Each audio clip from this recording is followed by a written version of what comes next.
రామ్టాక్కి తిరిగి స్వాగతం. అమెరికాలో అక్రమ వలసదారులు ఎంతమంది? నిజం చెప్పాలంటే కరెక్ట్ లెక్కలు ఎవరి దగ్గర లేవు. సుమారు 15% మంది ఉంటారని అనుకుంటున్నారు. సుమారు. అదే కాలిఫోర్నియాలో అయితే 25% పైగా ఉండే అవకాశం ఉంది. నేను అక్రమ వలసదారుల గురించి మాట్లాడుతున్నా. సక్రమ వలసదారుల లెక్కలు చెప్పట్లా. అదే దిగువన ఎల్ఏలో అయితే ఇంకా ఎక్కువ ఉంటారు. అసలు ఎల్ఏలో కాలిఫోర్నియాలోనే ఇవాళ వైట్ పాపులేషన్ మైనారిటీలో పడింది. ఎల్ఏలో అయితే ఇంకా బాగా తగ్గిపోయింది. 35-36% కన్నా ఎక్కువ లేదంటున్నారు. అసలు అక్కడ పరిస్థితులు ఎలా ఉన్నాయంటే ఆ నిరసనలు ఎందుకు జరుగుతున్నాయి? ఎందుకని ఎల్ఏలో ఎందుకు ఎక్కువ జరుగుతున్నాయి? అక్రమ వలసదారులు ఎక్కువ అక్కడ ఉన్నారు కాబట్టి అక్కడి నుంచి మొదలైంది.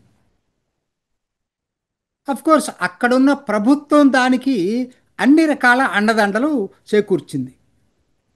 ఇప్పుడు భారత్లో ఓటేయాలంటే ఐడి కార్డు చూపించాలండి. అమెరికాలో అవసరం లేదు. ఇది గమ్మత్తైన విషయం ఏంటంటే అమెరికాలో రాష్ట్రాలకు స్వేచ్ఛ ఉంది. వాళ్ళు డిసైడ్ చేస్తారు ఏ పద్ధతుల్లో రూల్స్ ఫ్రేమ్ చేయాలి ఓట్లు వేయటానికి కూడా. సో కాలిఫోర్నియాలో ఎవరైనా సరే ఐడి కార్డు అడిగితే వాళ్ళని లోపల వేసేస్తామని చెప్పాడు గ్యావెన్ న్యూసోమ్, గవర్నర్. ఆలోచించండి. మరి ఎవరు ఓటేస్తున్నారు, ఎవరు ఓటేయటానికి ఆ ఆ వెట్టింగ్ చేయటం ఇష్టం లేదు వాళ్ళకి, డెమోక్రాట్ పార్టీకి. సరే ఇవాళ ఏంటి జరుగుతుంది ఏంటంటే ఐస్ ఐస్ అంటే మీకు తెలుసు కదా, immigration and customs enforcement agency. వీళ్ళు అక్రమ వలసదారులు ఎక్కడున్నారో ఐడెంటిఫై చేసి వాళ్ళని నిర్బంధంలో తీసుకొని వాళ్ళ దేశం నుంచి బయటికి పంపించాలి. దీని డ్యూటీ ఇది.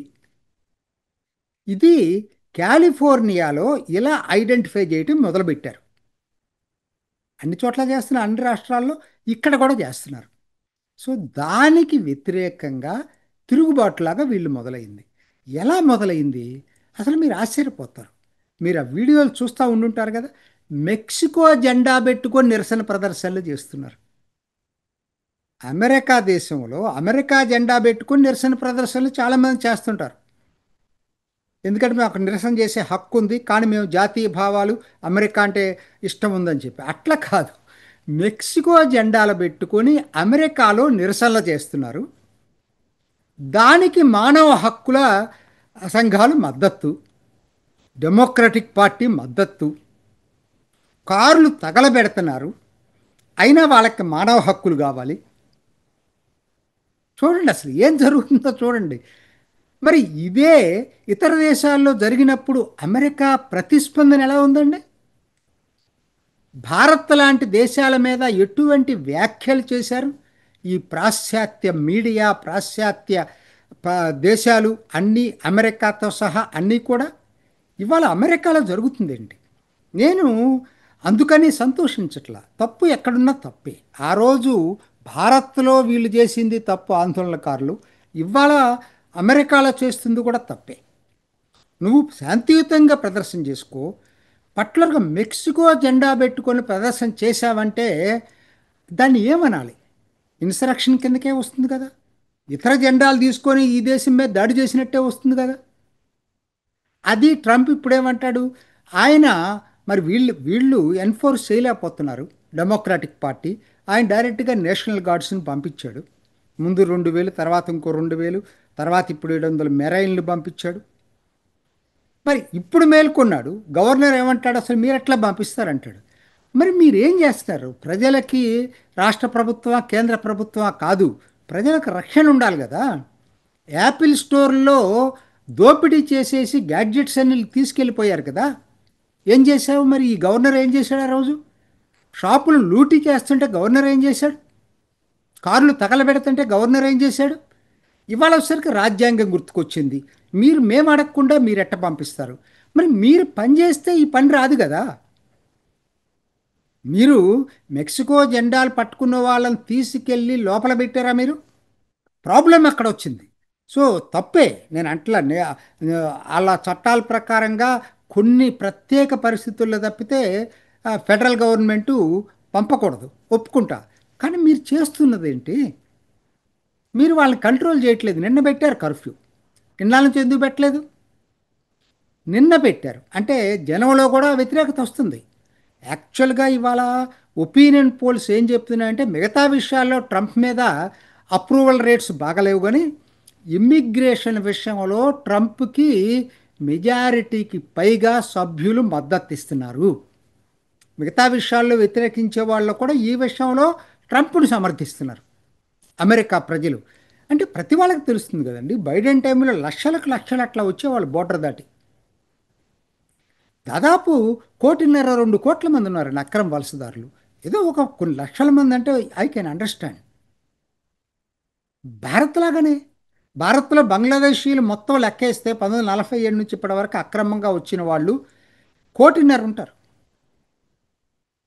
ఇంకా ఎక్కువ ఉంటారేమో. ఎక్కడున్నాయి లెక్కలు, ఎక్కడున్నాయి అసలు? ఇవాళ ఇది ఇంతటితో ఆగలేదు. ఇప్పుడు ఎల్ఏ నుంచి మిగతా నగరాలకు కూడా పాకింది. ఎందుకంటే వీళ్ళందరూ ఎక్కువ ఎక్కడ ఉంటారు? సిటీస్లో ఉంటారు కదా. మిగతా నగరాలకు కూడా పాకింది. వాళ్ళు కూడా ఈ డెమోక్రాటిక్ పార్టీ వాళ్ళు సపోర్ట్ దీనికి. సమస్య ఇవాళ ఇక్కడ మొదలు కాలేదండి, అన్ని చోట్ల మొదలైంది. యూరప్లో మొదలైంది. మీకు తెలుసు, కన్జర్వేటివ్లు ఎక్కువ మరి ప్రజలు ఓటేయటానికి కారణం ఏంటి? వీళ్ళు ఉదారవాదం పేరుతోటి ఈ లిబరల్ పార్టీస్ ఏం చేసినాయో యూరప్లో వాళ్ళ కల్చరే దెబ్బతినే పరిస్థితి వచ్చింది వాళ్ళ. ఎక్కడ లేదండి. మీరు ఇప్పుడు వలసలు అన్ని చోట్ల ఉంటాయి, సక్రమంగా అన్ని చోట్ల. ఇప్పుడు యూరప్కి మీరు అధికారికంగా వచ్చే వలసలను ఎవరు కాదంటలేదు, అమెరికాకు వచ్చే వాళ్ళని కాదంటలేదు. గల్ఫ్కి అయితే వాళ్ళ జనాభా కన్నా వలసదారులే ఎక్కువ ఉంటారు గల్ఫ్ మొత్తంలో. కానీ అక్రమ వలసదారులు ఎక్కడున్నారు? గల్ఫ్లో కాల్చిపారేస్తారు. గల్ఫ్కి వెళ్తే సిరియా అంతర్యుద్ధం జరిగితే పక్కనున్నటువంటి ముస్లిం దేశాలకు వెళ్ళలేదే, సౌదీ అరేబియాకి వెళ్ళలేదే, పక్కనున్న దేశాలకు వెళ్ళలేదు. ఎక్కడికి వచ్చారు? అది సముద్రం మీదుగా ల్యాండ్, దీంట్లో టర్కీ మీదుగా మళ్ళీ యూరప్కి వచ్చారు. ఒకటేంటి, ఎక్కడైతే జీవన విధానం మెరుగ్గా ఉందో అక్కడికి వెళ్ళటానికి హ్యూమన్ టెండెన్సీ ఒప్పుకుంటాను నేను. కానీ ఇది ఒకరికొక న్యాయం, ఇంకొకరికొక న్యాయం ఉండకూడదు కదా. భారత్ ఇదే పని చేసినప్పుడు, షహీన్ బాగ్లో నిరసనలు ప్రదర్శన చేసినప్పుడు వీళ్ళంతా ఓదరగొట్టేశారు అమెరికాలో. భారత్లో ప్రజాస్వామ్యం లేదు, మానవ హక్కులు లేవని చెప్పి. ఇవాళ అమెరికాలో ఏమున్నాయని అడుగుతున్నా. ఏం జరుగుతుంది ఇవాళ? అసలు ఏం జరుగుతుందో కూడా ఎవరు చెప్పలేము. ఇప్పుడు ప్రపంచం మొత్తాన్ని కుదిపేస్తుందా లేదా ఇది? ఇప్పుడు రేపొద్దున అంటే ట్రంప్ ఇవ్వాలి చెప్పట్లేదు, ఎన్నికల ముందు ఇది చెప్పాడు. ఆ రోజు కూడా అందరూ డౌట్ పడ్డారు, 1,50,000-2 కోట్ల మందిని ఎక్కడ పంపిస్తాడని. ఓకే, అంతమందిని పంపించడం అది తేలికైన పని కాకపోయినా మొత్తం మీద ఒక అటెంప్ట్ చేస్తున్నాడు. అటెంప్ట్ చేస్తుంటే అడ్డుకుంటుంది మళ్ళా ఇదే డెమోక్రటిక్ పార్టీ. ఇప్పుడు సేమ్ అండి, ఇక్కడ కాంగ్రెస్ ప్రతిపక్షాలు ఏం చేస్తున్నాయో భారత్లో, అమెరికాలో కూడా అదే చేస్తున్నాయి. కాకపోతే దురదృష్టం ఏంటంటే అమెరికా ప్రభుత్వం భారత ప్రభుత్వాన్ని అర్థం చేసుకోవట్లేదు. వాళ్ళ స్వార్థ రాజకీయాల కోసం ఇప్పుడు భారత్ని పాకిస్తాన్ని ఒకటే ఘాటుని కడతని, ఒక ఘాటుని కట్టడం కాదు. దురదృష్టం ఏంటంటే వాళ్ళ పాకిస్తాన్కి పెద్దపీట ట్రంప్ సెకండ్ ఫేజ్లో వేస్తూ ఉన్నాడు. రేపు మిలిటరీ పెరేడ్ శనివారం పాకిస్తాన్ ఆర్మీ అధికారి ఇక్కడికి వస్తున్నాడు. అది వేరే టాపిక్, ఇంకొక వీడియోలో మనం చేసుకుందాం. ఇవాళ ఇదే పరిస్థితి భారత్లో అమలు చేయాలంటే ఇంతకన్నా పెద్ద అల్లర్లు జరిగే కుట్ర కూడా ఉండొచ్చు. అసలు ఎవరు చేస్తారండి? పశ్చిమ బెంగాల్లో జరిగిద్దా? మమతా బెనర్జీ చేస్తుందా? చేయదు. ఎక్కడ? హైదరాబాద్లో ఉన్నారు, రోహింగ్యాలు ఉన్నారు, బంగ్లాదేశీలు ఉన్నారు. మరి ఇక్కడ ఉన్న కాంగ్రెస్ ప్రభుత్వం తీసుకుంటుందా చర్యలు? తీసుకోదు. ఇది దేశ సమస్య విషయంలో ఇంత పార్టిజాన్గా రాజకీయ పార్టీలు పనిచేసేటప్పుడు దేశ భవిష్యత్తు ఏం కావాలి? ఇన్ని ఈ 1,00,00,000 మందికి పైగా అక్రమ వలసదారులు ఉంటే భారతదేశంలో, దాని మీద చట్టాలు చేసినా వ్యతిరేకించేటువంటి రాజకీయ పార్టీలు ఉన్నప్పుడు, రెచ్చగొట్టే రాజకీయ పార్టీలు ఉన్నప్పుడు దేశం ఎలా ముందుకెళ్ళింది? ఇవాళ అమెరికా అమెరికా ఇన్నాళ్ళకి తల బొప్పి కట్టిందా దానికి? భారత్ ఇదే చెప్పింది కదా అంతకుముందు, మీకొక నీతి మాకొక నీతే.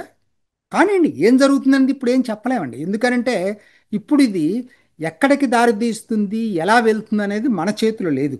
ఎలా ట్రంప్ హ్యాండిల్ చేస్తాడో చూద్దాం, వేచి చూద్దాం. కనీసం ఇప్పటికైనా పాశ్చాత్య ప్రపంచానికి భారత్ని గురించి అర్థం చేసుకోవటానికి ప్రయత్నం చేస్తారని ఆశిద్దాం. ఇది ఈనాటి రామ్ టాక్. ఇంకొక ఎపిసోడ్లో మళ్ళీ కలుసుకుందాం. నమస్తే. చూసారు కదండి. మరి ఈ వీడియో కనుక మీకు నచ్చినట్లయితే ఒక లైక్ కొట్టేసి మీ అభిప్రాయాన్ని కూడా కామెంట్ బాక్స్లో తెలియజేస్తూ ఇలాంటి ఇంట్రెస్టింగ్ అప్డేట్స్ కోసం మా ఛానల్ని సబ్స్క్రైబ్ చేసుకోండి.